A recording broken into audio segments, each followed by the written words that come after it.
for some more Wheel of Time TV show action? Are you ready for a manicure? Maybe get a little trim above the neck? In this episode, TarValon Talks is going to be diving into episode 5 and exploring how everybody truly and deeply wants Rand. Spoiler warning, this episode will contain spoilers for both the TV show and the book series. So I might remind you again, if you've made it to episode 5, why are you here if you have not been reading or watching? So go, shoot, get off and go get yourself caught up before you listen to this show. So here's myself, Thad, Doll, and Dianna, and we will be diving into episode 5, Damane, of season 2 of Wheel of Time on Prime. Yay. This episode was not as painful as I thought it was going to be until the very end, which we will get there. But an episode called Damane was not as Damane-esque as I thought it was going to be. Not as focused on Damane. Yeah. Which, honestly, that's fine. Yeah. It was more of a destination. Yes. Instead of the journey, we got the destination. Yes. And boy, did we get it. Yep, we definitely do. I believe we also end this episode with the Shan-Chan, but we definitely start with the Shan-Chan. Like, we pan over Falm. We see the Shan-Chan fleet, which is quite impressive. It's very clear that Falm is like a city under occupation. And then we cut to Surath, her voice, and Ishamael walking up to Turok, who is sitting on a throne. And we also see Ingtar and Loyal, and they're slaves of Surath and Ishamael, which is deeply upsetting. I did not recognize Ingtar at first. Of course, I didn't recognize him before, so... I didn't either, but... I mean, the only reason I knew it was him is because he was standing next to Loyal. Yeah, well, I knew it when Surath said it. It's remarkable what a change of clothes will do to a person. And a new, he has, the Dockholv, gold headpiece thing that they have on over him. And he is hard to recognize. On my first watch through, I didn't recognize it was him immediately. And then I was looking for it the second time I watched. I think it's also because he's lacking the top knot. Yeah. Yeah. Did they shave his top knot? Yeah, I guess they did. Either they did or they just let his hair down. I mean, I guess they would have, because it would have looked too much like High Blood. Mm-hmm. Yeah. Speaking of the High Blood, we see a bunch of them in this scene, and you can see all of their scars from when they're shaved, which is a really cool detail that they did not have to leave in the show. But the costuming team for the Shan-Chan just continues to really know their stuff and really be going off in terms of the level of detail that is in the costumes for all of the Shan-Chan. Yeah. We learn that Turok is the one who is in charge of the return this time around, which that's not book accurate, right? He's the head at Falm. Right. When they make landfall, and Lady Surath is she's not under him.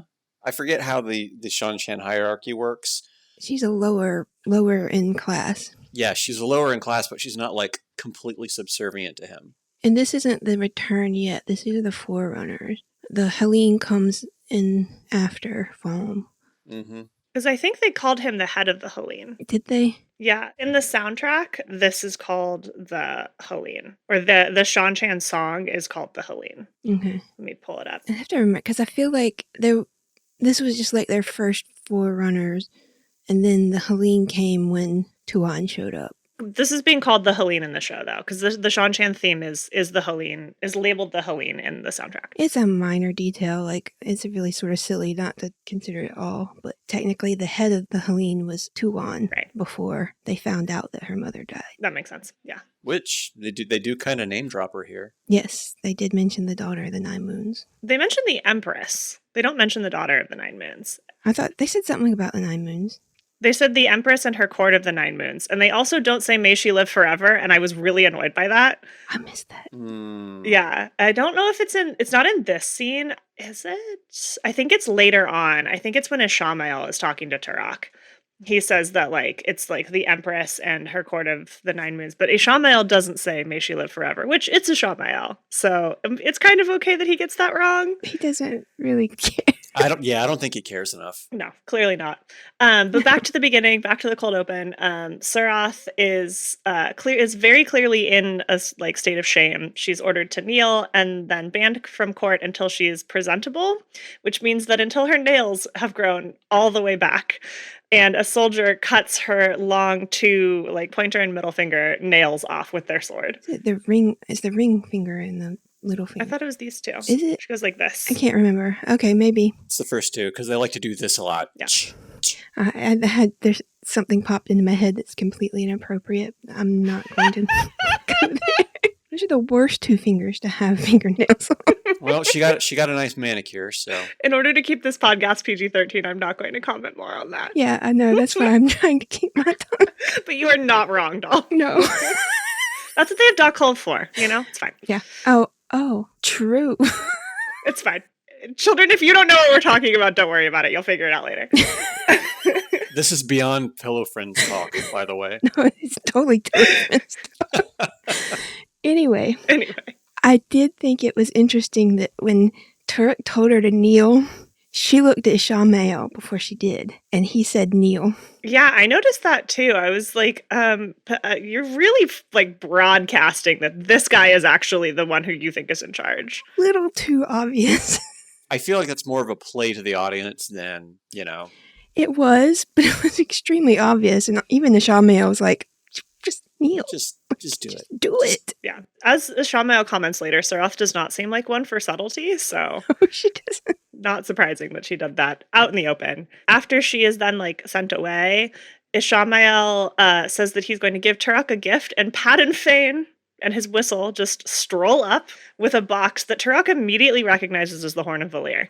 I don't understand how. I don't either, but he's like, the Horn of Valir. I'm like, you have not even opened this yet, but maybe the Seanchan records are a lot better than the Westland records. Maybe it's like the Ark of the Covenant, you know what it's supposed to look like from the records, and they're just lost in the Western lands. I don't know. I don't know. But yeah, and then Turok also seems to know how to open the box without any, he doesn't need to consult anybody. Just opens it and it pops open and we see a little hint of the horn. We don't actually see it, but we see a little gold thing in the box. Yeah. And then we get the snake eating its own tail. Anything else from this cold open that you guys want to talk about? I think you covered just about everything. Yeah, you pretty much got it all. Cool. Yeah, the thing with Ishamael was the one I wanted to point out. Padden Fane and Ishamael also exchange a look, if I remember right. And it's definitely a look of equals. It didn't seem like Padden Fane was being subservient to Ishamael. And of course he's not, because it's Padden Fane. He just sauntered in. He wasn't subservient to anybody. He just sauntered in and presented it like he was, auctioning off something. He's like, look at what I brought you. And yeah. So how do you feel that they did it this way instead of in the book, to where it is just Padden Fane presenting the Horn of Valir to Turok? To me, it always felt like in the book that he was at his most Gollum at this point with presenting it to Turok. And he is, having a conversation with himself about how he's going to basically kill everybody and get what he's after. I think I like them having Ishamael and Padden Fane be working together for the moment. I like that they're kind of hiding the Padden Fane turn to a different type of evil a little bit. I think it works well. Yeah. He's still very mysterious. Yeah. Yeah. And he's a bad guy. And he was in the Dark Friend social in the first episode. So it does make sense that he and Ishamael are working together, or that he's still working for Ishamael right now-ish, or at least pretending to. So I think it works fine.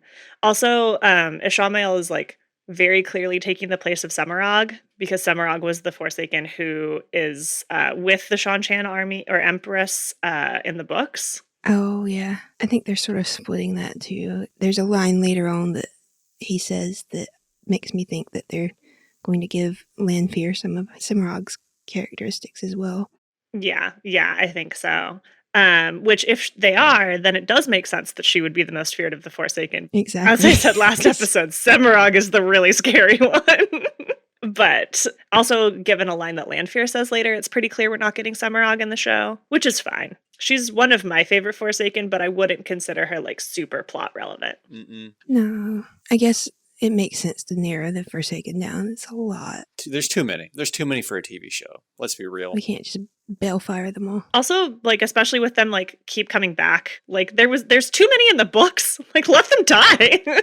I mean, a couple of them don't even appear until halfway through the series. So And there's Damage Red who just since the entire book series in another continent. Yeah. Right? You hear from him like, all right, so let's not spoil too terribly far ahead. We don't want to get people too terribly mad, but let's just say that Demand Dread is MIA currently. Yep. Demon Dread is doing stuff.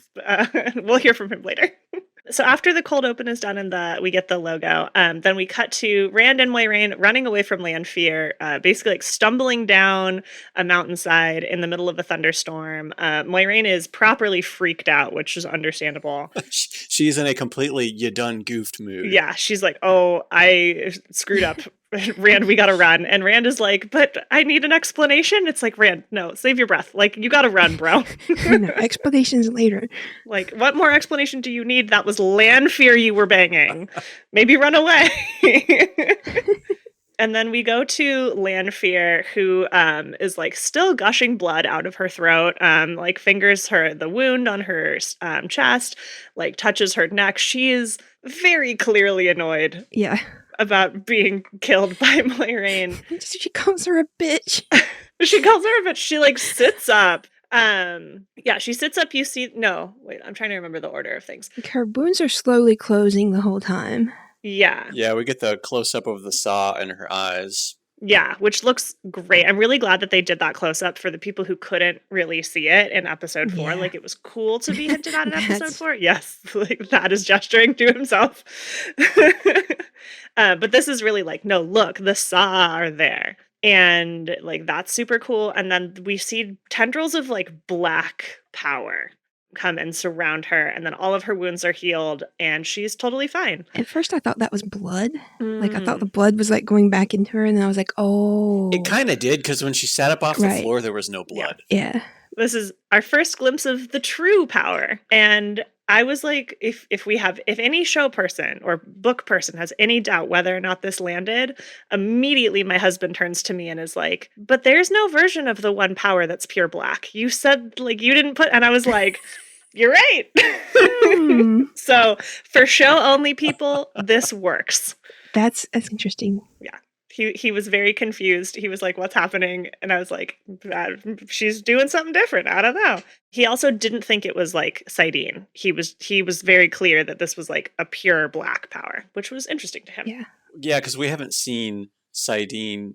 Well, I mean, we've seen it in the previews being channeled. We saw it a couple times. No, we saw it a couple episodes ago. Yeah, Rand has channeled a couple of times. Did it show the corruption around it when he did it? It's harder to see. It was very fast. It was very fast. You don't see it as much on Rand as you did when Logain channeled. Yeah. Yeah. And that's what I was kind of alluding to, is we saw it creeping along in season 1 when it was still white and it was the black covering it. But we haven't seen too much of, like, outside of Ishamael freeing Lanfear and then Rand basically vaporizing that fade. We haven't seen too terribly much this season.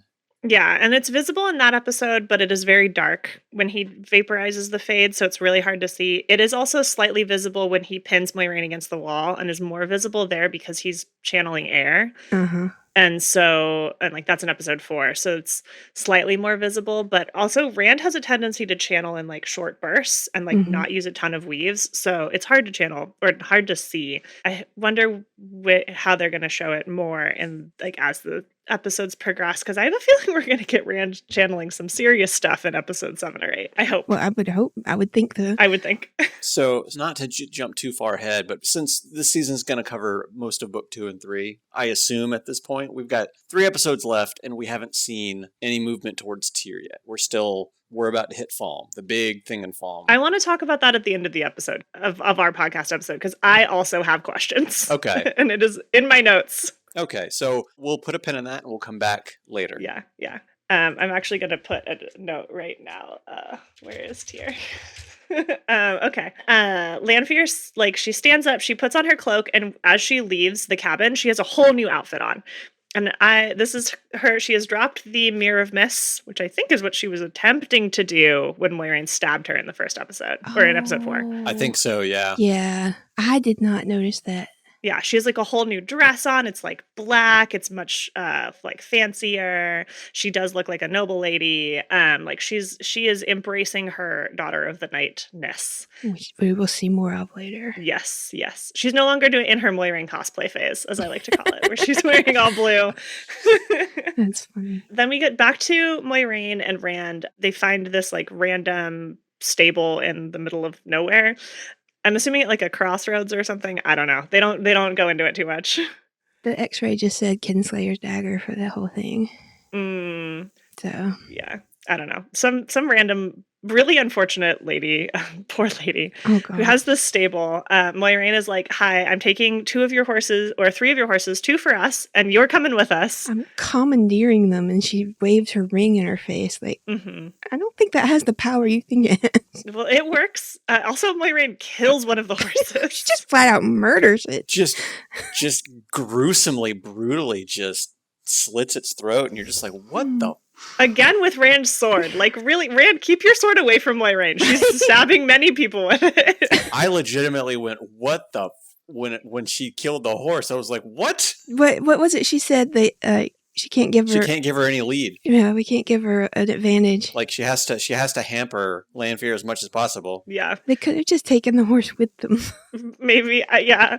I mean, especially because this doesn't stop Lanfear at all. No. Like, Lanfear shows up probably like 20 minutes later, sees that the horse is dead, and is like, ugh, whatever. Like, she's so just like annoyed. She's not even like, oh, darn, what do I do now? She calls Moiraine clever. Yeah. But like the way that you would talk about like a child. Yes. Yeah. She's like, ugh. Which is what she, like, legit, the way she views the Aes Sedai. They're children that don't understand anything. Yeah, absolutely. Also, Moiraine at this point racking up a lot of reasons for Lanfear to hate her in a very short amount of time. It's good for later. Yes, normally I do not like women on women fights in media. Marvel, stop it. But if we get a Moiraine versus Lanfear fight, I will be so into it.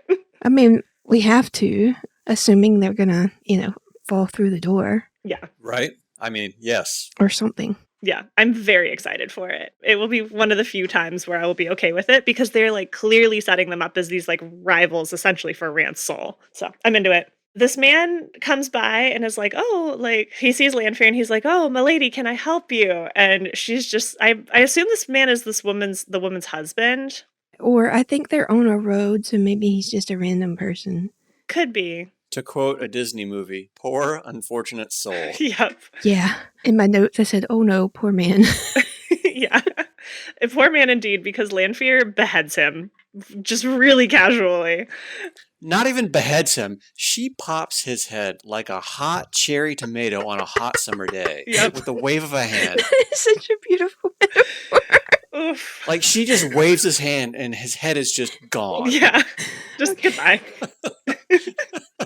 And like at that point I was like, oh my god, this is like we've had someone get knelt on a spike in broad daylight, and this episode is already more graphic than that. Like, holy heck. Slaughtered a horse, and then we pop somebody's head. Plus, Lanfear just like bleeding out on the ground within the first like 5 minutes. Like, Right. This episode is super graphic. Oh god, it's only 5 minutes. But wait, there's more. Yeah. Let's just stick with Lanfear and Rand and Moiraine for the moment. But before she blows his head up, she does ask him where the road leads. That's right. And what does he say? TarValon. Because all roads lead to TarValon. All roads lead to TarValon. Mm-hmm. I don't know if that was an intentional nod to season 1, but I liked it. Well, I think that is a saying in the book. That is a saying in the books. But that's not how roads work. Yeah. It was funny because then he's like, what happened to your horse? And she's like, Mm-hmm. She's like, I'm not explaining myself to you. Goodbye, you're dead. She takes the horse, she goes down the road, and she passes a portal stone mm-hmm. in the forest, which is how we know that they're close to TarValon, because all of the portal stones that we've seen have been close to TarValon. And we see that she's whipping the horse with channeling, this was the channeling that I saw in the episode preview for this episode that came at the end of episode 4. I assumed that had been Moiraine, and that was why I assumed that she got her ability to channel back. But nope, It's Lanfear. Oops. They look so similar. I mean, yeah. Don't tell Lanfear that. I mean, she literally cosplayed as Moiraine for the first 3 episodes, so I don't know what she wants. I mean, you got a woman with long dark hair riding on a horse. They all kind of look the same. Yeah. I do like how she says, the slowest possible way. Right? Yep. I've seen people be like, why didn't she just travel? Why didn't she just skim? Blah, blah, blah. Like, so you have to know where you're going to travel. Also, you have to know where the people are. Yeah. Yeah. And I don't think she's ever been to TarValon. Like, she doesn't actually know TarValon well enough to travel there. Yeah, it's hard to travel when you don't know the world anymore. Right. She just woke up from her blood nap, so... Yeah. So, like, and also I do think she still wants to present as something of a normal person to Rand. I mean, that ship has sailed, but she doesn't necessarily know that yet until she finds the woman who Moiraine had, like, taken the horses from. I do think Lanfear at this point is, like, still hoping that she can get Rand back on her side and be like, oh, like, just a little light stab wound. We all walk away from that in a day. It's fine. So, like, I think there's a lot of reasons for her to have not just traveled. She can't. I mean, she can't. I mean, she could, but she can't. She doesn't know any locations. Right. Exactly. So we see Moiraine and Rand pop out of the bushes, essentially, after Lanfear rides past. And Moiraine does give Rand a little bit of an explanation that she uses her line that she has clearly practiced, that they have set the Dark One's strongest lieutenant free. And Ishamael's freeing all the other Forsaken, and he started with Lanfear. And Rand does seem like a little bit dazed, a little bit properly freaked out by this. He's not, like, super bothered. Not as bothered as he should be, considering he banged her for 3 months. Yeah, that is true. Like, I would be a little bit more concerned. And I also have in my notes, like, are they going to walk back to Carrion? Which I guess they do. Is that possible? I mean, it's clearly possible, but... Kyrian from Kinslayers? Yeah, it would take, like, a couple of weeks, probably, but... It's not... Kinslayer's dagger is not that far from Kyrian, so... Yeah, I also don't know how far they went on the horse before they ditched. I mean, they could have been on the most southern side of Kinslayer's dagger, for all we know, so it's just kind of like one of those things of... They're in this general area, which is northeast of Kyrian. Yeah. Yeah. Yeah. And they could have been at the southmost point of the region. So who's to say? I mean, we know there's a portal stone out there. There's portal stones everywhere in that portion of Randland. If they were coming down from the dagger, they would have had to have gone around Carrion to get to TarValon, so they might have ditched on the road that cuts off to Carrion, and that's where she passes them. Yeah, that makes sense. Sticking with Lanfear, then she comes across the woman who was with Rand and Moiraine, who Moiraine commandeers the horses from. And she does seem like she wants to make sure that she knows Rand's motivation. Like, she specifically questions the woman, like, okay, who had this plan for you to, like, take the horses and go? Was it him or was it her? And she does seem pleased that Rand is still, like, in a daze. And she says, like, oh, he's still very young. I have to remember that. It's like, yeah, honey, he's not 3,000 years old like you are. Like, he's 20, or 21 maybe. Like, cut the boy some slack. Then she sews the woman's mouth together so that the woman won't tell on her. Yeah. I promise I won't talk. Of course you won't. You definitely will not. I thought she was going to explode her head, too. Yeah, honestly, like, this woman got off... Did this woman or the man have the worst fate? I don't know. I guess you could eventually cut the mouth open. Ugh. Okay, the man had the better fate. I would rather just have my head blown off. See, I like how they're handling, like, the weaves that Lanfear can do, because, you know, even as book readers... it's very much like I saw probably the amount of comments I can count on one hand of people going, how did she do that with the one power? And it's just like, come on, man, she's a Forsaken. There are so many weaves that are just lost to time that she knows, and it just kind of puts that little bit of mysterious nature into her because she knows a lot of stuff that even we as the readers didn't know in the books. Yeah. Also, if we go back to our theory of where they're not having Cimarron, this is the kind of stuff that Cimarron did. Yeah. Oh, absolutely. Mm-hmm. Yeah, definitely. Plus, like, so it's book accurate that the Forsaken just know a lot more weaves than people do in the, what are we in the Third Age? Yeah. Mm-hmm. Also, the show has established as well, like, Moiraine says to Lan, like, they can do things with the one power that, like, we can't even imagine. And the show has already established that, like, Ishamael shielded / stilled / gentled Moiraine with the wave of a hand, and it would normally take 8 Aes Sedai to do that. So, like, the show is being consistent with itself, which is almost more important than being book accurate. Mm-hmm. But it's also book accurate. So, to anybody who says that, again, go read the books again. Like, read the books again, then come back and we can talk. Let's see. The other, like, person who the beginning of this episode really focuses on is Perrin. Mhm. This is a very Perrin-heavy episode. And I'm glad, because I'm finally starting to like what they were doing with Perrin. So clearly we just needed more Perrin time. Yes. Perrin, Hopper, and Elias are on the road. We get more discussions of the wolf powers from Elias, talking about the eyes changing. Mm-hmm. Elias says that he misses beer. I liked that. I know. I wrote that down too. So he's like, do you miss anything about civilization? He's like, I miss beer. Perrin mentions that it's tough to drink alone, and Elias says that he's never alone, and the pack is around him, which is very sweet. No, I love that. Very, very sweet. Although the pack probably can't drink beer. I don't think beer is great for wolves. I've seen dogs drink beer. Is it good for them, though? It didn't say it was good for them, but I've definitely seen it's not really good for us either. I suppose that's fair. We are technically poisoning ourselves every time we drink alcohol. That is a fair point. His dad takes a swig of his beer. I drank a lot over the weekend, and I yes can personally attest to it is a poison. Perrin is able to pick out that they're outside of Atuan's mill and that they're not following the caravan, and he gets real pissed at Elias for this. Mm-hmm. He does his, like, I don't know why I find this really cute from Marcus, but he does the, like, growl thing where he, like, tries to, like, hover over, and he's like, we're not going where we said we were. You can't scare Elias. He cannot, because the wolves are all, like, they start to, like, close around Elias, and Perrin realizes he is significantly outmatched. He's outnumbered and outgunned. Mm-hmm. Oh, the thing that actually pisses off Perrin is that Elias says that none of the Two Rivers people, none of the Shinarans, were Perrin's pack, including Layla. Including his wife. And I'm like, yes.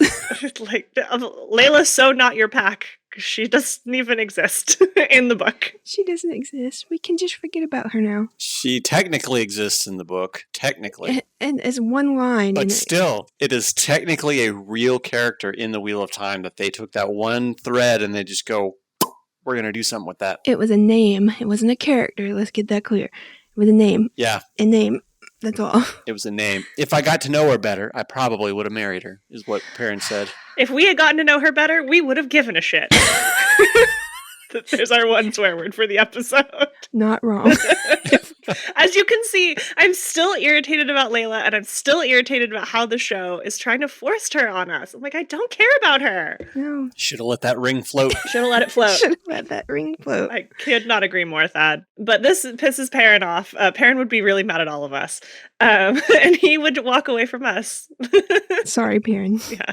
He would walk away from us the same way that he walks away from Elias. Mm-hmm. It seems like he's walking away from Atuan's mill and, like, trying to, like, sniff his way to follow the group, the caravan. And we finally see him sniffing. I was so excited about this. Like, obviously these episodes had been written and shot and everything, but I was like, yes, you took note. He did the sniffing. I will say, Hopper, when he's watching Perrin walk away, and he's just like, and I'm just like, it's so sad. Yeah. Hopper loves Perrin. It's really sweet. And Hopper does follow him. He loves him so much that he follows him and leaves the rest of the pack behind as Perrin is, like, trying to find people. Perrin sniffs out that they left Uno's body in a cage. Yeah. And I think at this point he figures out it's back at Atuan's mill, or Hopper tells him. Hopper tells him. Hopper is trying to, he comes up behind him and he's, like, doing the Lassie thing, like, you come here. And Hopper's like, and shows him Uno's body lying in the street. And that's when Perrin's like, oh, okay. We have to go bury him. Yeah. My other note for this scene is that they have yellow VFX on Hopper's eyes for this, which I really did not like and did not think was necessary. And it looks weird. I didn't notice that. I noticed that, like, his eyes did look off color, but I didn't think anything of it, really. It's like, I think it's to show, like, oh, Hopper is using his wolf powers, but I'm like, Hopper's a wolf. But he's a wolf. Like, I don't need proof that he's using his wolf powers. He's a wolf. Wolves don't have blue eyes like the dogs do they? Like yellow eyes. I think they have yellow eyes, which is maybe that's what they were trying. Well, because they did I don't know. It didn't work for me. Yeah. I was like, we don't need this. Like, this just looks a little bit funky. Yeah. Then at Hopper's oh my gosh, I'm getting my characters confused. Perrin tells Hopper that he will go back, but Hopper has to stay, which, yes, protect Hopper at all costs. Yes. For now. Protect him, show. Protect him. Protect the best boy. I have some bad news for you. Nope. This is a different turning of the wheel. Maybe things will turn out differently. It might be okay. It might be all fine. We're just going to live in that universe as long as we can. It'll all be okay. Okay. It'll be fine. No, did the dog die? No, did the dog die warnings for the show, please. Please and thank you. The Nile is a river in Egypt, by the way. Yep. And it's apparently where we're living. Yep. Happy to live there as long as possible. Perrin sneaks back into Atuan's mill and finds Uno's body in a cage, which he grabs a hammer to decide to break him out. Grabs a hammer. Yes. Yes, a hammer. A hammer. You have to emphasize, he picked up the hammer. He does pick up the hammer. He uses it as a tool. Mm-hmm. The constant Perrin struggle. And he is stopped by an Aiel woman who says that that's going to be really loud. She makes a great point. Uh-huh. And we know who this is. Super excited to see her.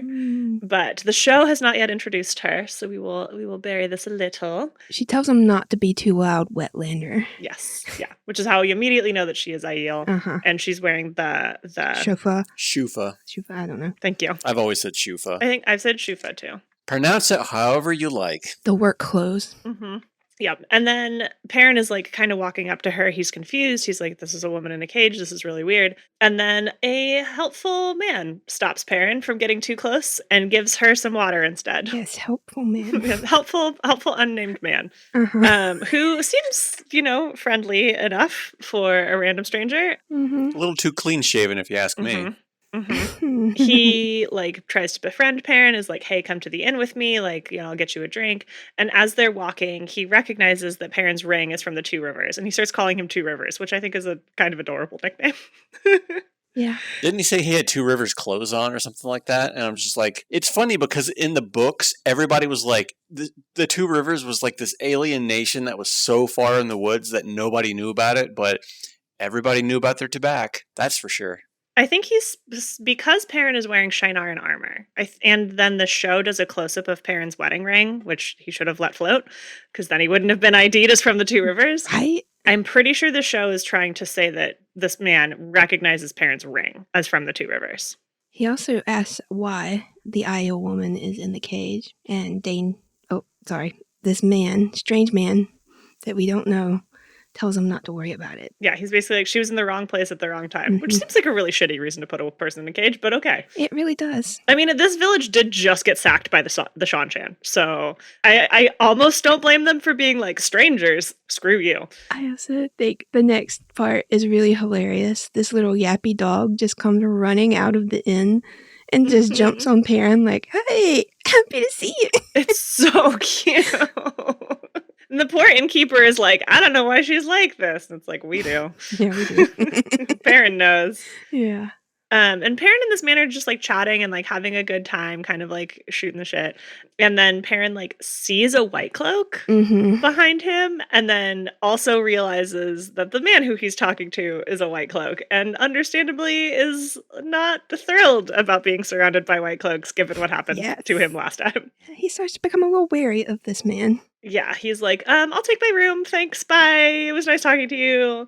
And then Perrin goes up, it gets to his room, and he talks to the innkeeper a little bit about hey, what's been going on? You weren't the innkeeper when I was here a week ago. And the innkeeper says that the woman had left to follow the Seanchan because they took her granddaughter, and also says that being under the Seanchan is better than being under white cloak occupation. Book accurate, also a tough look for the white cloaks. Uh-huh. He's like, it wasn't too bad once you just swore the oath. You swear the oaths and they leave you alone, which is very book accurate. Mm-hmm. That the Seanchan are actually decent rulers when they're not being really intense and enslaving people. Well, there's a decent would be maybe not the right word, but life is okay as long as you don't go against the grain. Yes, to the average non-channeling citizen, especially in the West, the Seanchan are actually stabilizers. they just also enslave people. So again, to be clear, the Shan-Chan they're massively messed up as a society, and what they do is not okay. Yeah, like in the Empire, there's probably a lot more under the surface where if you're not 100% on board, then things aren't so good for you too. We just never got to see that. Yeah, absolutely. It is it's an interesting like shade of gray that I think Robert Jordan is like exploring really well in the books. Mhm. Not sure if Brandon Sanderson quite explores it in the same way, but as we've discussed before, I just have quibbles with a lot of the stuff that Brandon Sanderson does when it comes to like nuance in the last 3 books. Be prepared for a future episode about such topic. Yes. But like I think it is interesting that like Robert Jordan was always fascinated not by like evil and good and like these dichotomies, but the like gray middle area, and the Shan-Chan are like the biggest exploration of that. So I liked the show kind of like leaning into that a little bit of being like, yes, these people are horrific. Like the practices that they have are horrific and you should be scared of them. But they're maybe not all bad. Unlike the White Cloaks. Yeah. Especially Aemon Valda, who Perrin sees outside of a window, and Aemon Valda like chastises this man who we learn is Dane Bornhold, the son of Geofran Bornhold, who, if you are a show-only person, shows up for 1 episode. He's the guy who's not a total jerk to Moiraine and Lan and the Emmonsfield Five when they're on the road. Yeah. It's wild at how like decently seeming Jeffrem is as a White Cloak. Compared to Yeah. Valda? Yeah. Yeah, Valda is like pure evil incarnate in the White. Well, I mean, he's a questioner. They're just. He's more than that, but yes. Yeah.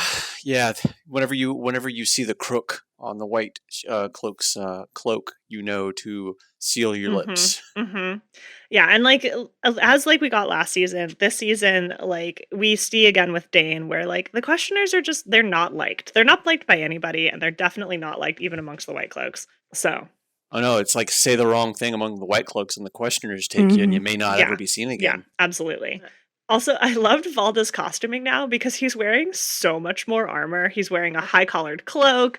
Like, I think he's trying to either like hide his scars or like protect himself from any rogue wolf attacks. And even Dane is like, be careful, or like, don't worry, Aemon, there's no wolves around here. Well, yeah, because the dog starts barking. Yeah. But he's like, oh, don't worry, it's just a dog, not a wolf. No wolves here, which I think is really funny. Yeah, especially considering the wolf is waiting out. Yeah, right? Like, Hopper's ready. He is ready to go.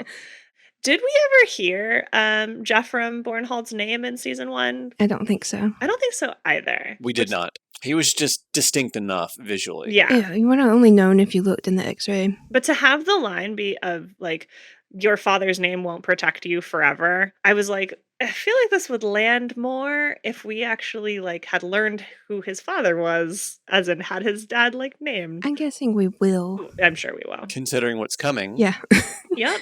We're going to learn who he is eventually. Yeah, I'm assuming he'll be in future episodes this season, I would think. At least briefly. One would hope, considering the implication. Yes, yeah. Do we want to keep going with Perrin and Aviendha stuff, or do we want to save that for later? Why don't we just go ahead and finish out that whole block? Okay, cool. Perrin, in the middle of the night, like gets up and is like, I'm gonna sneak away from Matuin's Mill because I don't want to be anywhere near White Cloaks, which I cannot blame him. And he remembers that like there was that woman in the cage. He goes back and he decides to free her, which he is kind of loud about it, but not as loud as he could have been. Yeah. He grabs, it's not quite a hammer. It's like a, what's the word that I want? It's Like a chisel? hammer. I think. It's got like a, It looked like a hammer to me. it's got like a V edge to it, like you would use to like chisel into the side of a mountain. It's. I think it's just a blacksmith's hammer. Okay. Then he uses a hammer again and frees her. And she's very like, she's like bemused by this. She's like, so one wetlander put me in a cage and another takes me out again. Interesting. Yeah. And she really takes her sweet time getting out of this cage. I'm like, girl, come on. You got White Cloaks around. Like, hurry it up. They ain't nothing for her. No, clearly not. She introduces herself. We get the full introduction, her Aviendha's full name and her sept and everything. Aviendha of the. I can't. It's something of the Tarad. The Tarad, I think. She's the Tardad. Of the Coldwater set? Is she Coldwater? Yes. Coldwater? Yeah. I think she's Coldwater. And then Faradai is Mai. So we get our first Farda as my mention by name. And Perrin's like, I'm Perrin Ibarra. Yep. He's like, hi. Nine Valleys Sept, by the way. Oh, Nine Valley Sept, yes. Yeah. And they're like, he's like, okay, like we should go. And then as they're trying to walk away, a bunch of white cloaks walk up and surround them. And Perrin initially is like trying to protect Aviendha, and she just laughs at him. She's like, no. Yeah, she laughs and is like, Perrin Ibarra, do you like to dance? And then pulls up her veil. Pulls up her veil and just proceeds to wreck the bulk of these white cloaks. Like, I Right. think she takes out I didn't actually count, but there's something like 10 of them. I'm pretty sure she takes out 8 of them. And Perrin takes out like 2. Yeah. Dane is part of this. This is clearly his contingent of white cloaks. He's watching his men get absolutely the snot kicked out of them. Mm-hmm. I will comment that when he was telling them to approach her and attack all at once, he made a point of telling his men, don't go separately and she'll kill you all individually. All attack her at once. Yep. Which they kind of do. They did. Yeah. They try. They do their best. They tried. They didn't help. It doesn't help at all. We see more like Aiel, just like great like Aiel women fight choreography. It's not quite as good as the cold open in season 1. Oh god, no. The blood snow was just amazing. Yeah, but like Aviendha's actress is not a stunt actress the way that Shail was. Yeah. Yeah, so like just different caliber of fight. It also wasn't like the $10,000 camera that they used. Yeah. Like Yeah. they wanted to make the blood snow like sing, and that scene sings. This is not quite as good, but it's still awesome. Yes. Aviendha looks amazing. I love when she like gets like white cloak comes from behind, another one tries to rush her, and she kicks one white cloak and then like flips over the other one and like puts her thighs around his head and then like throws him down. Ugh. I was like, yes, babe. Yes, go off. She looks so good. Yeah. She fights a bunch of them, bests them. Dane eventually finally decides to not take his own advice and tries to fight her one-on-one. And he's holding his own for like a second, and then she disarms him, throws him to the ground, and almost kills him. But then Perrin is like, no, stop. Like, he gave you water. He's helped us. And Perrin's eyes have gone yellow at some point in this fight, like they always do when he's in high-stress situations now. Mm-hmm. And Dane sees that and sees Aviendha, and he's like, what are you? And then they run away. If you haven't caught on at this point, Aviendha is basically replacing Gaul. Yes. Yeah, for this scene. I hope we get Gaul at some point because we're clearly getting Bane and Shiad, and Gaul, Bane, and Shiad are like a trio. I know. You have to have Gaul if we're going to have Bane and Shiad. Who are Bane and Shiad going to make fun of and poke fun at if not Gaul? It has to be Gaul. Perrin, maybe? I mean, everybody else, but... Yeah. But yeah, no, he has to be there. I guess I can see, like, he isn't as necessary as a character without them, but maybe they'll have somebody that comes in and does as Gaul for that part. I just hope so, because I love that. Yeah, I hope so. I think it's fine to introduce Aviendha now so that, like, we have all three, we have Rand and his 3 girlfriends all at Falm, and he meets all of them together. But I do hope we get Gaul. Mm-hmm. It's also a great byline to get Perrin to Falm. Yeah. Mm-hmm. Also, as we see in the next scene, my favorite show-only dynamic so far is Rand's future girlfriends flirting with his best friends, because we have Min flirting with Matt, and we have Aviendha flirting with Perrin, and I'm, like, loving this. I am only slightly upset that she didn't ask him to play a game of Maiden's Kiss. I know. I have in my notes that Perrin is not down to play Maiden's Kiss, apparently. Oh my God. Unlike Matt. Which is a little bit further down after all of the fight when they're talking around the fire. Yeah, they're camping. Aviendha, like, there's just like a clear cultural disconnect between the two of them. Mm-hmm. And Hopper's back. Yeah, Hopper's back. He's getting his little raw meat. Looks great. Happy as a clam. We get introduced to Jeito. Mm-hmm. Mm-hmm. Which Aviendha says she has towed to him for saving her life. Mm-hmm. And says, my water is yours. And Perrin looks her up and down like, what does that mean? No thanks. Yeah, and she laughs at him. She, like, picks up immediately on what he's thinking, and she's like, I'm not going to attack you in a fit of lust. Like, you're fine. And he's just like, hee hee hee.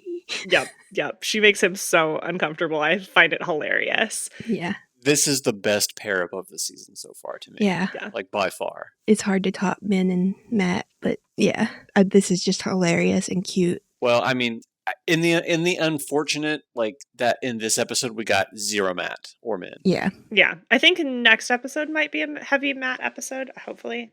It will, because if I had to guess, well, we can talk about that at the end of the episode. Yeah. Yeah. So should we go back and talk about the other contingent? The Wonder Girls? Well, there's the Wonder Girls, but there's also Varen. Oh, yes. We should talk about Varen. Yes. Because this is the part I love. Go for it. Go for it, doll. Yeah, so we're back in the streets of TarValon, and there's a lady riding a horse that's cloaked. And then we see her go into the building and take off her cloak, and it's Varen. And she's in the libraries of TarValon. 2 brown sisters, one of whom is also a little person. I'm loving the diversity of the casting here. Mm-hmm. And she is Naomi, which I don't know if there's a Naomi in the books. And the other one's Yasuka. Yasuka. So Yasuka is played by Katie Leung. So if she looks familiar to anybody, she's Cho Chang in Harry Potter. I knew she looked familiar. Yeah, I was like, when we were watching, I was like, is that Cho Chang, or am I just assuming that every Scottish Asian girl is Cho Chang? But then I looked her up and I was like, no, that's Cho Chang. Okay. So, yeah, they welcome her in and they're asking her about her history of the world after the breaking. And she says everything's going well. And she offers them wine from her sister and begs them for gossip. And they start passing the wine around and drinking from the bottle. And I'm like, my God, have they met the Browns from TarValon.net? Because this is literally what we do. I loved how much they were just like, we just want to drink and gossip and also be nerdy. Like, it's so cute. It's entirely what we do. I love it. I love it. Yasuka is an ancient brown Aes Sedai who Egwene quotes at one point during her training. So I don't know about Naomi, Okay. but Yasuka is a book name. So that's interesting. I think Naomi is just a brand new character for the show. Neither of them are actual characters that appear in the books, but No. No, and if they do, they're probably like mentioned once yeah. by name somewhere. Mhm. I had to Google both of them, so But yeah, so should we continue with them or should we go to the Wonder Girls? Because there's a little bit. let's continue with them. Okay. Well, they're kind of related. We can. Yeah. So Varen goes to Shiriam's office and she's there and she makes a comment of the novices dusting her switches and Varen comments on them, which I thought was an interesting touch. Yeah. And she wants to talk to her about Nynaeve and Egwene. And she says they're very busy. Varen says they aren't in their classes or in their rooms, and Elaine is also missing. Shiriam should have noticed that Elaine was missing because Elaine is supposed to be getting penance from Shiriam every morning. Yeah, you would think. Shiriam just is so confused. She's like, well, I don't know. And she looks in this book and it says, it seems like they were signed out to go to Camelin for a brother's name day ceremony. And Varen is like, really? And then she's like, okay, well. She's like, are you sure about that? You sure about that? But then she changes the subject to a book that she wanted it was a book on Tetsuin, or by Tetsuin. I think it's a book on Amerlins in general because it's like meditations on the kindling flame. So I think it's a book on Amerlins. I mean, she wanted to Oh, yeah. a passage on Tetsuin. You're right. Yeah. And Shiriam apparently has it. She says, oh, it's in my rooms, and they leave. At which point, Yasuka comes in and sneaks up to the novice book and goes, and flips through until she sees the passage. And then we're back in the library, and her and Varen are talking, and she tells them that she has an eidetic memory, and while there was the passage was in the book, there was something weird about it, and she scribbles it down, and you can see where it looks like the hand is shaking, and she's like, it's almost like she was being forced to write it. And Varen's like, it's almost like she was being forced by compulsion. And Yasuka's like, oh, that's a forbidden weave. That would mean the Black Aja exists. Yep, we get our first mention of the Black Aja. Yes. This is going to be the Black Aja hunting plotline. Yes. Which I'm so happy for this to be Varen's plotline instead of also giving this to the Wonder Girls. Like, maybe the Wonder Girls will get it from her later, but like, we need someone competent to be on this plot early on. Maybe. Also, I appreciate that they used eidetic memory instead of saying photographic memory. Well, yeah, they don't have photographs. Yeah. Didn't you just talk about eidetic memory last episode? Did we? We did. Yeah, I think you specifically mentioned it that. I was like, oh, hey. Oh, hey, look at that. Apparently, I don't have eidetic memory of that. They also mention that they were going to Gawain's name name day birthday celebration or whatever. And I was like, ugh, couldn't we have not had Gawain in the show? I'm so annoyed that we have Gawain confirmed in this world. I'm so not excited for Gawain. Yeah. She also says that she's going to need a list of names of all the Aes Sedai who've left and returned to the tower in the last 3 days. Which, means it's going to lead her to Liandrin, because Liandrin has definitely left the tower. Yeah. Well, I think we could go back to that after we go through the Wonder Girls, because... Oh, I was just about to do that. Okay, good. Because earlier in this episode, we see Liandrin with the Wonder Girls in the ways, and the Wonder Girls are tied up and unconscious. Nynaeve returns to consciousness a little bit and has this conversation with Liandrin and is like, what have you done to us? Liandrin says that they're all shielded and bound. And Liandrin, Nynaeve basically figures out Liandrin's plot. Yeah. I thought it was interesting that as Nynaeve is coming to, Liandrin says, "I'd tell you not to struggle, but..." Mm-hmm. And just shrugs. Yep. And then Nynaeve struggles immediately. Right, exactly. Classic Nynaeve. Nynaeve is confused that Liandrin could break the 3 oaths. And Liandrin says that she's broken many more than that, which is so true. Yes. But Liandrin also talks about the origin of the 3 oaths, that there's this great king that was trying to take over, or trying to take down the tower. Who is this king? I could not remember. I know it's someone important, but I couldn't remember which important ancient king. It was Is it Hawking? Hawking, yeah. Hawkwing. Okay. I think he was the only one that tried to siege the tower. Okay. Yeah, because he's the one that united the lands under one banner. And he is Luther Paindrag's father, right? Yes. Mm-hmm, yes. So I think it's ironic that Lanfear mentions this and is then bringing the Wonder Girls to the children, the ancestors of, or the offspring of Luther Paindragon. Yeah. It works. Totally works. Yeah. I didn't even make that connection. Yeah, I've clearly the Hawkwing family not respecting Aes Sedai is genetic and generational, because the Seanchan don't respect the Aes Sedai, as we see when Liandrin Marath Damane. Yeah. She leaves the ways. I do want to point out one more thing before we get out of there. Mm-hmm. When Nynaeve is talking to her, she makes a statement and says, "You were not recruiting me for the Red Aja, were you?" Mm-hmm. And Liandrin just smiles. Yep. Which is our theory, what we were discussing last episode 3, I think. Yeah. But yeah, Liandrin definitely is has been trying to recruit Nynaeve for the Black Aja, and she says that it would make what's going to happen to you easier going forward. Not great. Not great for them. So Liandrin, a little while later in the episode, Liandrin opens a waygate outside of Falm and takes the Wonder Girls, who she has back unconscious on the backs of horses, and leads them to Suroth and Suroth's contingent of soldiers and Soldam and Damane.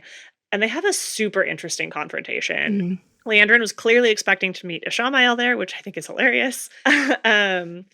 And she is pissed at seeing Damane and Soldam. She's super offended by seeing them. And Suroth then threatens to leash Liandrin. And Liandrin is no, I'm going to make you kneel to me. It's funny because that's kind of how the whole confrontation went down in the books, except Liandrin wasn't looking forward to seeing Ishamael. She knew she was going to meet Suroth to hand the girls off to her. Mm-hmm. So it's kind of the same interaction, except for that kind of throw-in line of, I was hoping to meet Ishamael. Yeah. And normally, I feel in most shows, this would just be oh, classic, bad guys can't get along, blah, blah, blah. But this is, actually a culture clash. Even if they were not both dark friends, they would hate each other. In fact, they probably wouldn't speak at all. The fact that they are both bad guys is the only reason that they are interacting in the first place. Yeah. Then Liandrin, very irritated at Suroth, is oh, yeah, I'm sure things will go great for you. And then unshields the Wonder Girls. I think she heals a little bit of their head trauma to help them all wake up at the same time. And unties Nynaeve's bonds. Yeah, I was going to say, and she also cuts Nynaeve's bonds. Yep. And, as she's leaving, goes back through the waygate. See you later, alligator. Yeah. Yep. She's peace, not my problem anymore. Goes back through the waygate. The girls all wake up and, I think they're Nynaeve, do something. I don't understand why Nynaeve is not angry enough to channel, but she's not angry enough to channel. They were already awake when she cut the bonds to at least Nynaeve, because she only cut the bonds to Nynaeve. Everybody else was still tied. Yeah. Yeah, she cut the bonds on Eve. They exchange a very heated look. Leandrin basically just shrugs her shoulders and walks through the way gate, and that's when then I think Egwene throws an attack at the... Yeah. It's Elaine throws the first attack, like, and then Because she doesn't need her hand. yeah, and then like they all stand up and they start running away, and Egwene is the one who like blocks the Damane attack, which is ultimately why she ends up getting captured, because while Nynaeve and Elaine are running, then they drop a like fiery explosion in the ground in front of her and cut her off. Yeah. Elaine and Nynaeve get away and realize that Egwene is not with them and are like, oh shoot. And then we see Egwene on the ground being bound by weaves of air. Yeah. And we know what's coming. And I was very upset. Yes. Elaine and Nynaeve, we find a little bit later, have somehow joined a desert caravan into the city of Falm at nighttime. And Elaine is really displaying her like knowledge of the world that she must have learned like as a princess, because she knows exactly where they are. She has like don't get kidnapped 101 knowledge, which Nynaeve really should have listened to. Right? Guess it helps having the daughter heir of Andor there. Only if you listen to her, which Nynaeve is physically incapable of doing. Nynaeve is physically incapable of listening to anybody. It's true. Like, she's like, don't order me around. And I'm like, no, Elaine is like literally trying to have you not get kidnapped. Yeah. Yeah. Doesn't seem to matter though, because a guy sees them, follows them down an alley, and throws them into a wall. So more head trauma for the Wonder Girls. Really, really hoping someone has concussion protocol for these poor girls. Oh, that was you that said that. Yeah. I'm like, somebody said, I hope the Yellow Aja has... That was me. I watch a lot of football and soccer. So. Yeah. Well, I mean, you can't just knock somebody out like that and not cause head trauma. You just can't. For real. You can't. I also, given that we now know, we learn at the end of this episode that this was a yellow Aja warder, I really don't feel like he needed to do this. I don't either. Why didn't he just go up and say, I know you're from the tower, or I guess they probably would have been suspicious, but he could have gotten his Aes Sedai and had her do it. Like they could have pincer moved them like in the alley, been like, hey, like, yeah, I'm a warder, I'm an Aes Sedai, and then she could have flashed the ring. Like, no need to knock the girls out, no need to hurt them more. But at least he is the warder to a yellow Aja, so she presumably healed them. Yeah, I mean, obviously they weren't like cuckoo when she woke them up. Yeah. I mean, if we learned anything from the books, yellow healing until Nynaeve showed up was basically just waving your hand over somebody and hoping it healed them. They can heal breakbone fever. They can probably heal a concussion. I'm sure they'll be fine. I'm sure there will be no dire or no adverse consequences to the girls having gotten hit in the head so many times in the last couple of days. It'll be fine. But after Leandrin leaves, she is now back at the tower, and she runs into Varen, who questions her about where she went. And she says that she was in Jareen, hunting a man who could channel. And Varen's like, oh, really? And she pulls out a thing of asparagus and asks her if she wants this white asparagus. And Varen's like, oh, this asparagus that only grows in that part of the world at this time of year. How convenient. Leandrin is really good at making an alibi. Right? Like, she was like, no, see, I had the asparagus. Clearly I was there. She asks her about Egwene and Nynaeve, and Leandrin's like, oh, I don't know. I did hear a royal convoy was attacked outside of TarValon, and maybe Varen should go check on that. And Varen doesn't seem very convinced. Nope. Leandrin is like, we have to go tell the keeper. So, more Leandrin harassing Leanne again. Leanne's going to be like, girl, I'm going to kick you out of this tower if you keep bothering me. Yeah, Varen seems very unconvinced by all of Leandrin's lies. Yeah. As she should be. Yes. Oh, I totally wanted to talk about whether or not we thought Sheriam was actually under compulsion when she wrote that down. I don't know, because, well, we know. Well, this gets into heavy book spoilers talking about it. We've already spoiled that. I know, we're way past that. We spoiled that in episode 1. She's Black Aja. We know that the Black Aja is very fractured. Oh, yeah, no, they have different cells and everything in the tower. And, they only know 2 people, so Leandrin might have compelled her. Without realizing that she didn't need to. Yeah, because I have a feeling that Sheriam, well, actually, we know in the books that Sheriam and Leandrin are not part of the same set. Yes. So I thought that was possible, The person who I now think that, so I know everyone was like, oh, Liandrin is going to be Elida, blah, blah, blah, blah, blah. Elida is confirmed. Again, Elida is confirmed. The person who I think that Liandrin is actually going to be is Masana, who is the Forsaken who's in the tower, who compels everybody. She's Alviarin's boss. And like Masana is also not name dropped in the show. So I think Masana is also not going to be in the show. That's pretty sound logic at this point in the TV show. Yeah, you're saying she's just taking over that. Yeah. That little thread of what's going on inside the tower, at least. Yeah. Yeah, I think she's, especially because she's also presumably the one who's at the Dark Friend Social in the beginning in episode 1. And that seems to be a bunch of like really high ranking people. Like we have Suroth there, we have Ingtar there, we have Pat and Fane there.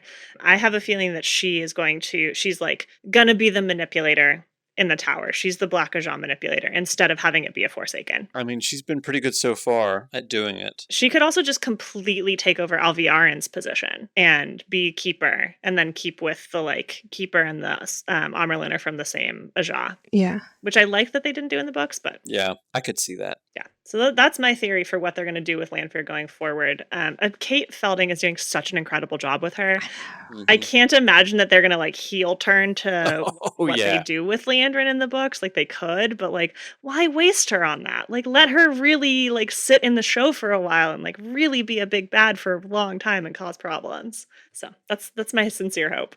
If we're not going to get Masana or Semirhage in the books, we still do need, like, Masana's stuff is not, she as a character is, like, not around a ton, but what she's doing in the White Tower is super important. So we need someone who's doing that. I mean, she doesn't even get name mentioned until I think, like, what, book 5 or something like that? Yeah, something like that. But she's super active super early on. We just don't know it. Yeah. Who was she? Was she Galena or somebody else? I don't remember who Masana is hiding as in the books.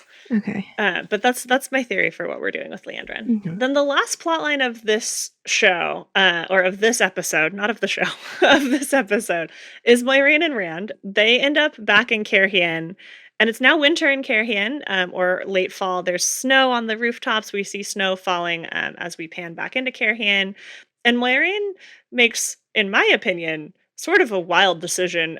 She takes Rand to her sister's house, which I'm like, not my first choice to where I would take a person when the Forsaken is hunting me, but, you know, sure. Moiraine.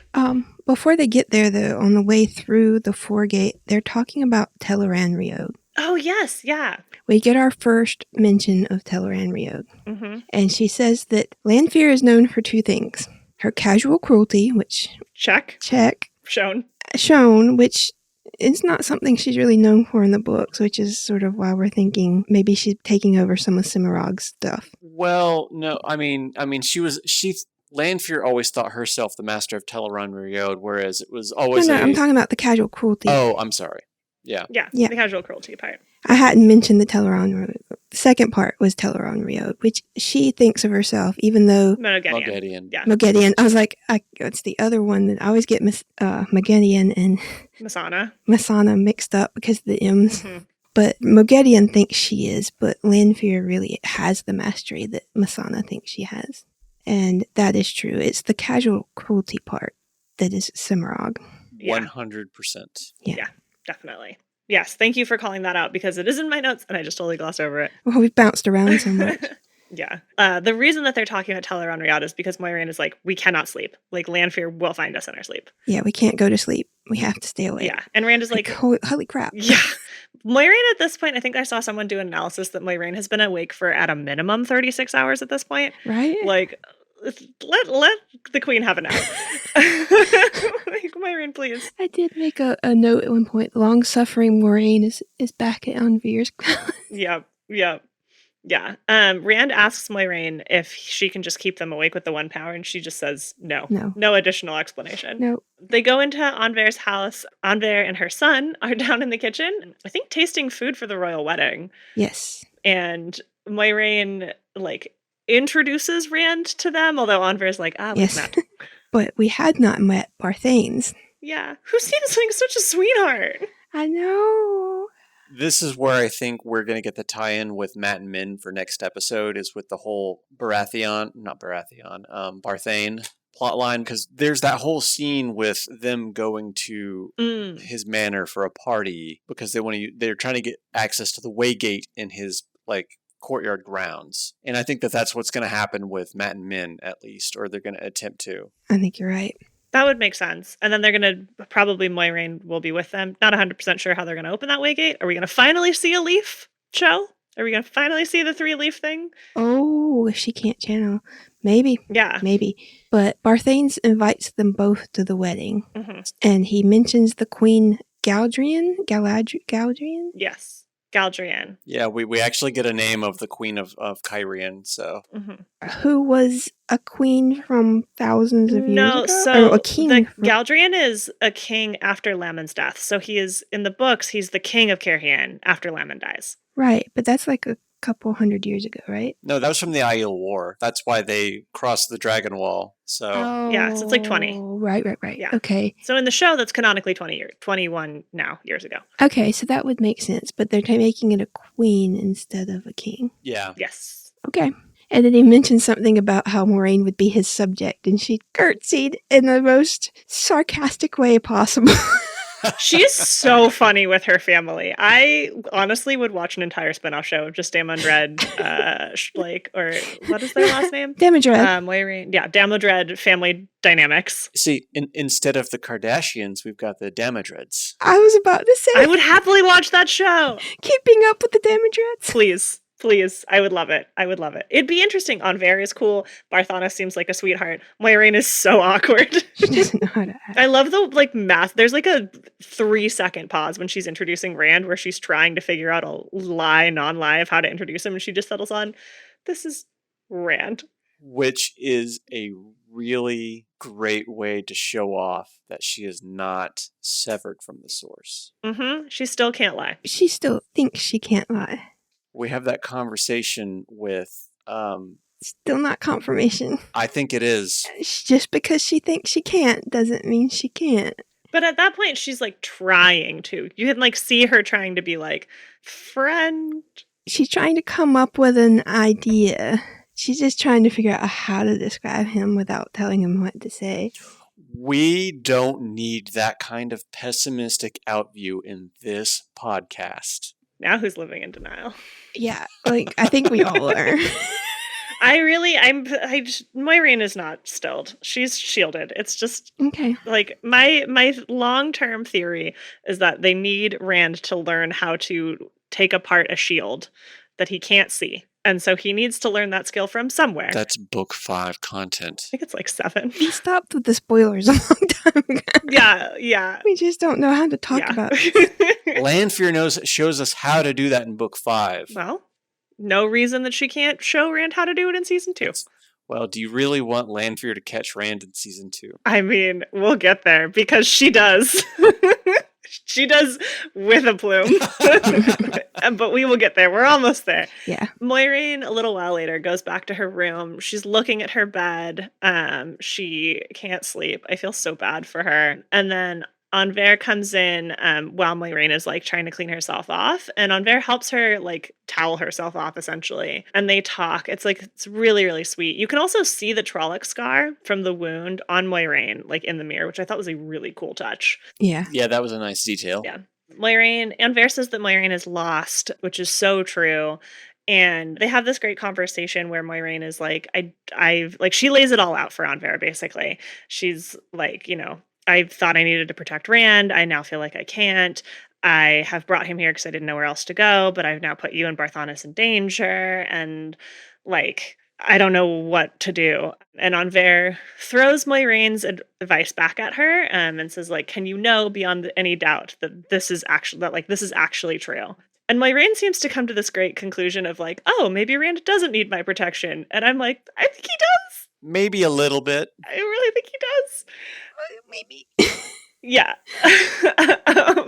Moiraine seems to come to the conclusion that she and Rand don't actually have to leave Cairhien. They don't have to be on the run forever. And they don't have to stay awake. Yeah, they don't even have to stay awake. She goes and gets Rand, who's playing cards with Barthanes, and is like kind of explains to him like, oh, Lanfear could have hurt you months ago and didn't. So maybe she doesn't actually want to kill you. Maybe like everything says that she was in love with. They call him the Dragon Reborn. Super annoying. They keep doing that.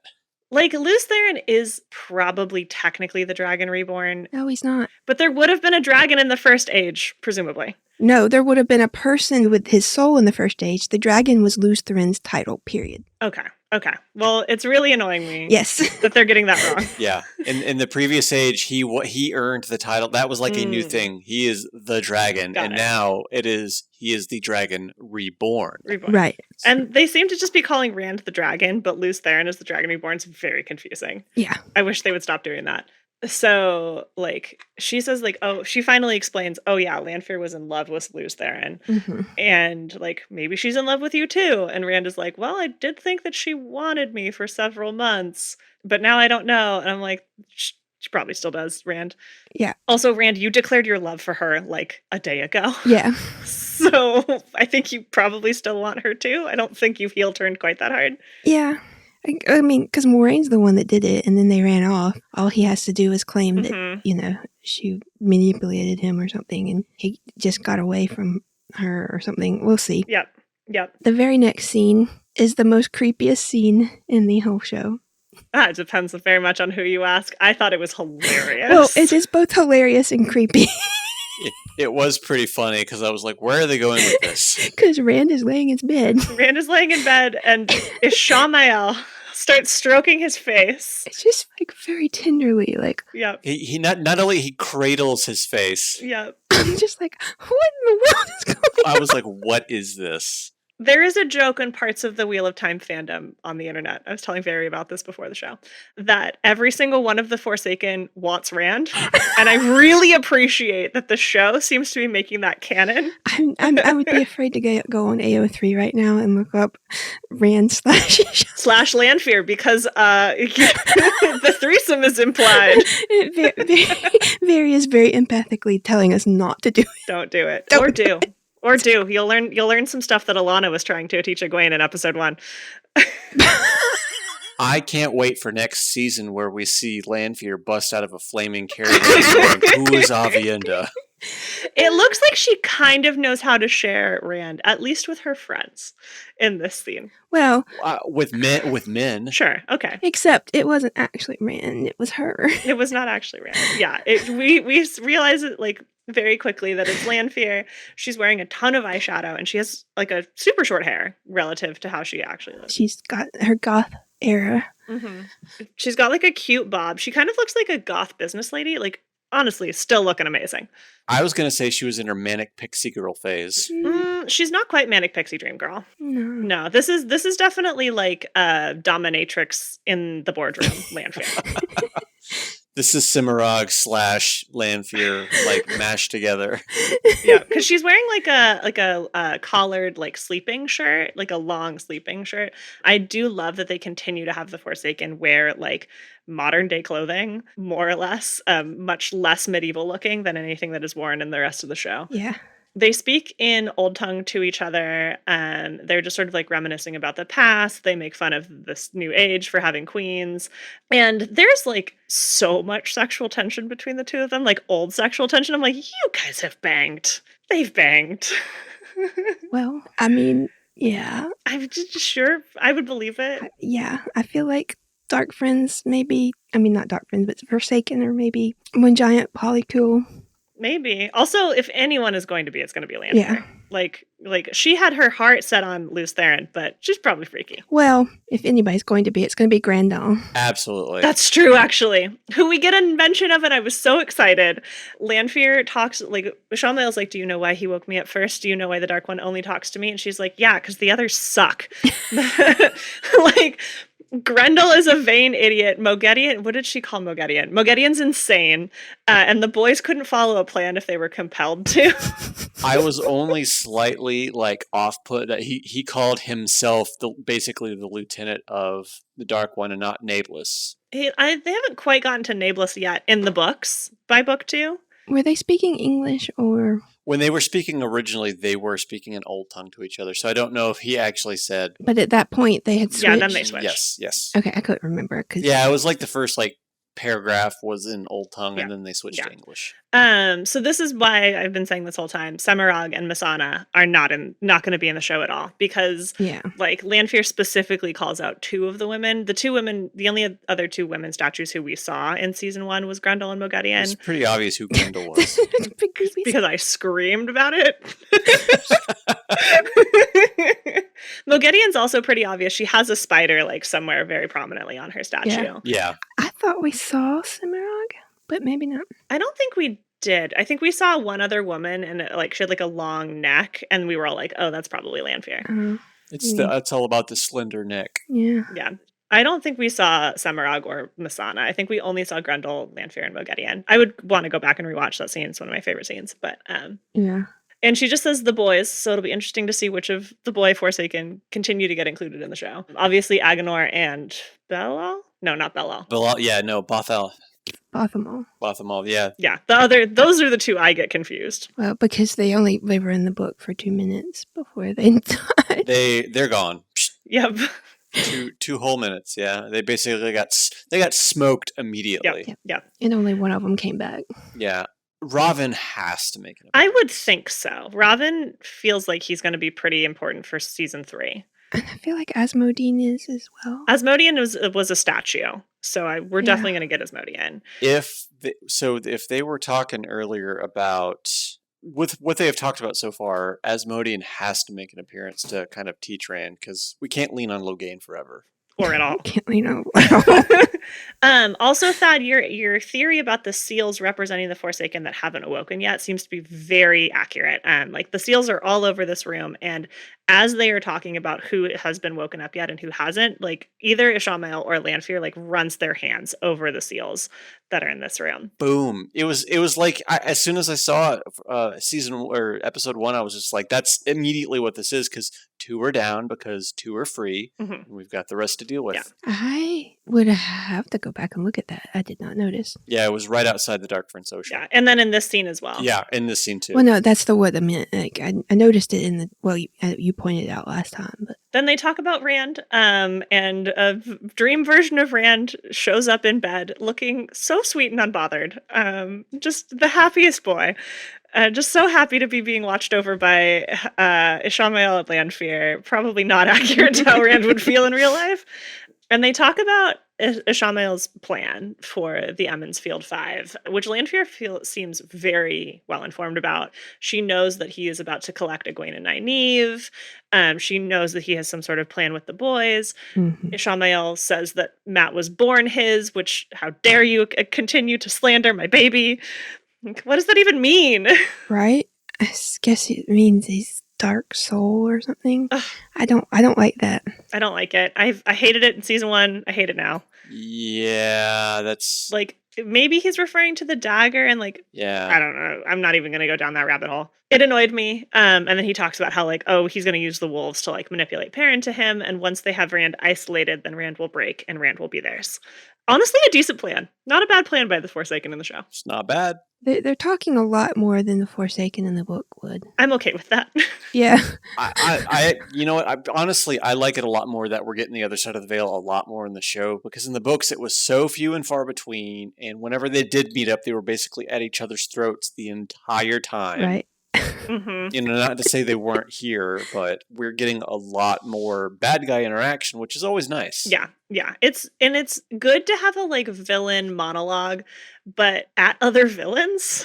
Like we're getting like villains like explanations of what's going on, but it is in a way that like makes sense and isn't just like, I'm gonna monologue at you, hero. You can't do anything. Oh shoot. I'm going to explain in detail all my plans while you escape. Yep. Yeah. Which like I'm so glad they're not doing. Eventually Ishamael is woken up by a Dakolv because he has to go see Turok. He goes and sees Turok, and Ingtar and Loyal are there for some reason. Yeah, they were just there for some reason, yeah. It was very strange. I mean, I guess they're serving him. I guess. I don't know. It was weird. It's good that they're there, though. It's going to be important for next episode. Turok is like starts to question Ishamael, like, where did you come from? You're not Shan-chan. And he mentions that Ishamael is the one who saw the omens, and which is interesting, and like that motivated the Shan-chan to go back west. Mm-hmm. So cool that we're getting a mention of that super early. And then Ishamael mentions that he doesn't actually need anything from Turok for giving him the horn. What he does need is for Turok to accept a gift from Sarath, and the gift from Sarath is Egwene. It's bad. It's tough. It's very rough. Yeah. Yeah. We see Egwene being brought in, and they explain that like she's one of the most powerful channelers that they've ever seen in like thousands of years. She's got this silver bag over her head. Yeah, it's kind of cool. I mean, it's like, you wrap your gifts. Yeah, I guess. I didn't even think of it that way, but that's kind of gross. Yeah, as I was saying it, I was like, it made my skin crawl. I have goosebumps now. I don't like it. Ooh. They take her mask off, or her whatever it is off, and then they collar her. I just had to like have an out of body experience for a second and be like, wow, that looks really cool. Don't think about what's happening. Don't think about what's happening. It looked really cool. It looks so cool. Like the way that they do it is they like stick it onto your throat, and then it's like the one power builds the collar and then builds the leash, and like that's how it like physically becomes a collar and a leash. And we do see actual leashes. Yeah. And I just had to not think about the fact that it was happening to Egwene, my favorite character. Yeah. And that she was screaming, and it clearly was hurting her. Visually, that was very well done. I actually liked it a lot, despite me trying to not just to be like, oh my god, no! Yep. Poor Egwene. Yeah. This is what I thought we were going to get at the beginning of the episode. I didn't know how I thought we were going to get there, but I did too. I mean, calling it Damane and they slap this at the end of the episode, we're all gonna be hurting next episode. Yeah. Yes. Yeah. I don't know if you guys watched the next episode preview. I did. It's going to be rough. Yeah. Next episode is going to be rough. Very rough. But then Rafe decided to hard pivot from terribleness happening to Egwene to a genuine gift for all Rand fans like me, because Rand falls asleep. With Moiraine's blessing, Rand falls asleep and immediately wakes up in a dream sequence tied to the wheel, half naked. He doesn't have a shirt on, and Lanfear is sitting across from him in a throne in a full dominatrix outfit, just black, like thigh-high boots, black dress, a very strange hat that looks kind of like a baby bonnet. Probably would have left that at home if I was her. And she is just like, finally. It was like a crown almost. It looks weird to me. It is probably supposed to be like a crown or like Maleficent horns. Listen, I am surprised that you were even paying attention to that with a shirtless Rand bound to a wheel. And I know I'm going to get a lot more of that in episode 6. And it was also only there for a second. Also, I think Lanfear is also hot. So, like... But shirtless Rand. Thank you, Lanfear. Thank you, Rafe, for shirtless Rand being tied to things. I have seen a couple of people online like complaining that this is like really heavy-handed symbolism, and to them I say I don't care. He's literally bound to the wheel. What more do you want? Right? Yep. I want exactly this. I also want this spin-off show. And then cut to black. Yes. Cut to black. So, do we want to talk about the preview at all? Yeah. Why not? So I only watched I think I only watched like half of it. I cut it off because I don't really watch previews. There's really weird what Ivan and Maxim are trying to accuse Lan of being a dark friend. So I think that this is because they know that they saw that Rand, Jesus, I keep doing that.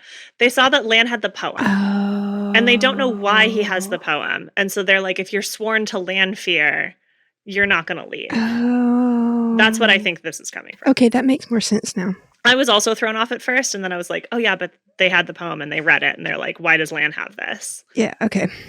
Other thing I noticed was that the yellow Aes Sedai that Nynaeve and Egwene meet is giving them a bag of, like, some rings. Yes, I was so happy about this, because remember last season where I was like, this is how they get the rings? Oh, never mind. Yes. This is how they get the rings. This is going to be so important for later on. I'm so excited that they're addressing this. Yes.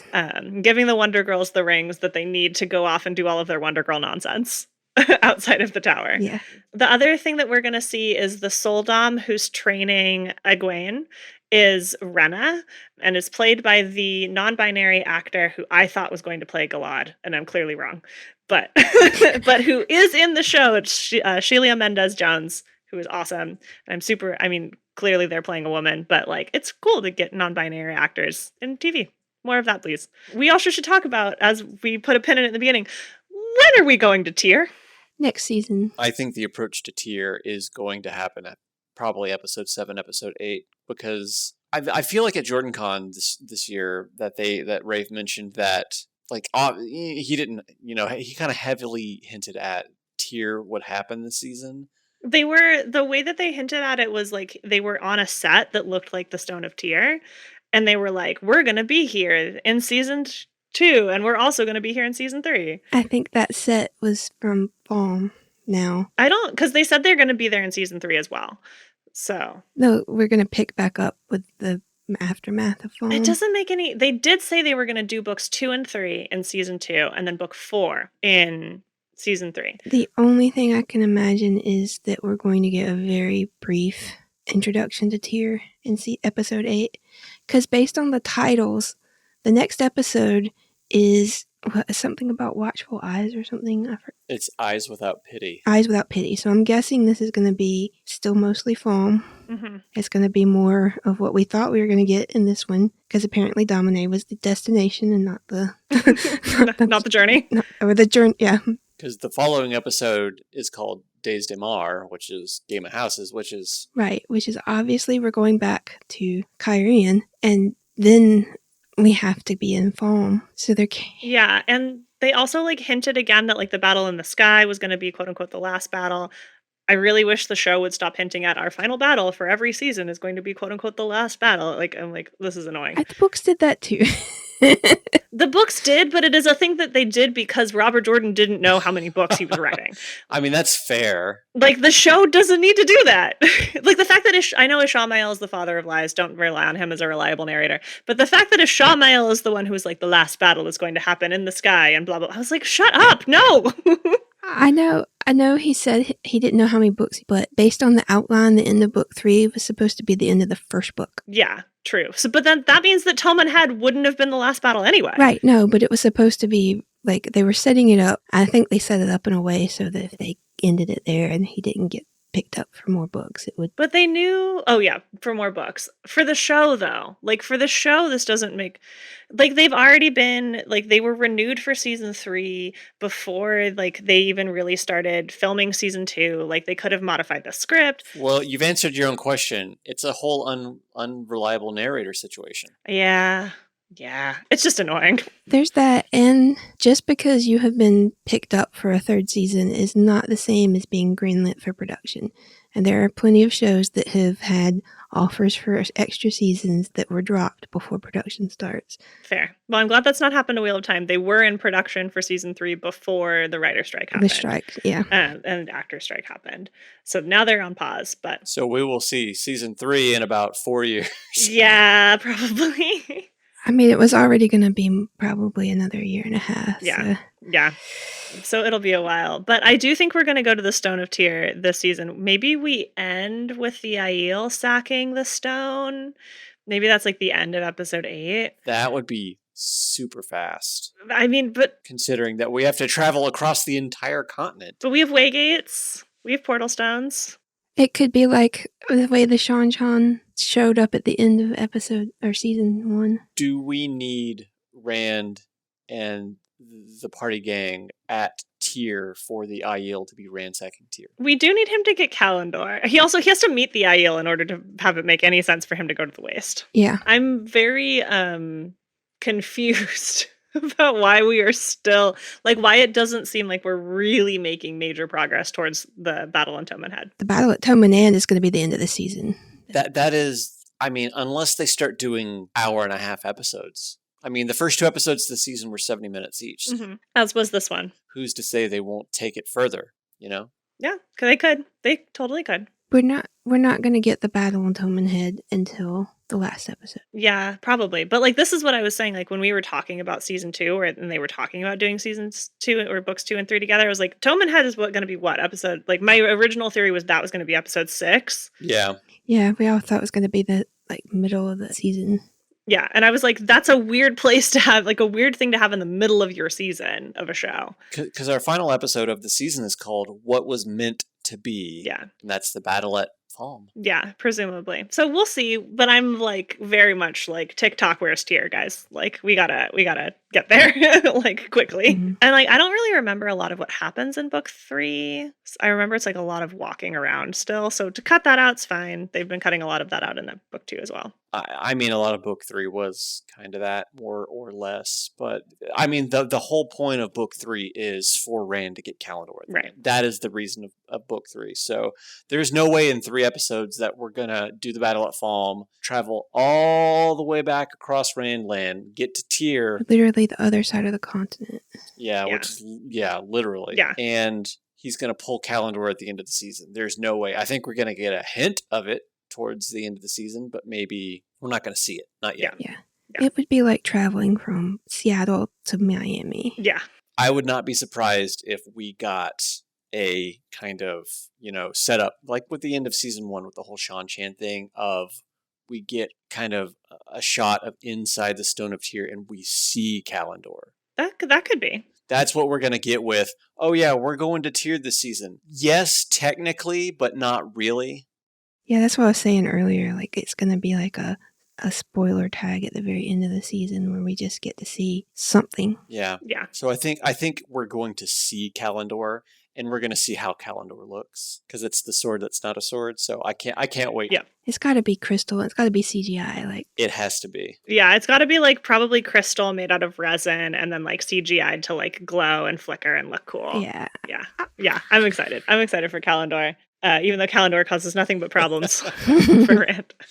Nothing but problems. Until the end, until the very end, nothing but problems. Like, you need it. Calendar was the key. We do need Kalendor. Like, we can't just skip it. It is essential. But with that, thank you so much for joining us on TarValon Talks. If you have any questions or topics you'd like to see us talk about, feel free to send us an email to producer.tbd@gmail.com. Or you can join us on tarvalon.net. In our general forums, we have a special thread called TarValon Talks pinned at the top of the page. Also chat with us via the tarvalon.net's Discord server in the TarValon Talks Discord channel. Stay tuned for our next episode where we discuss episode 6 called Eyes Without Pity on season 2 of The Wheel of Time on Amazon Prime. See you next time.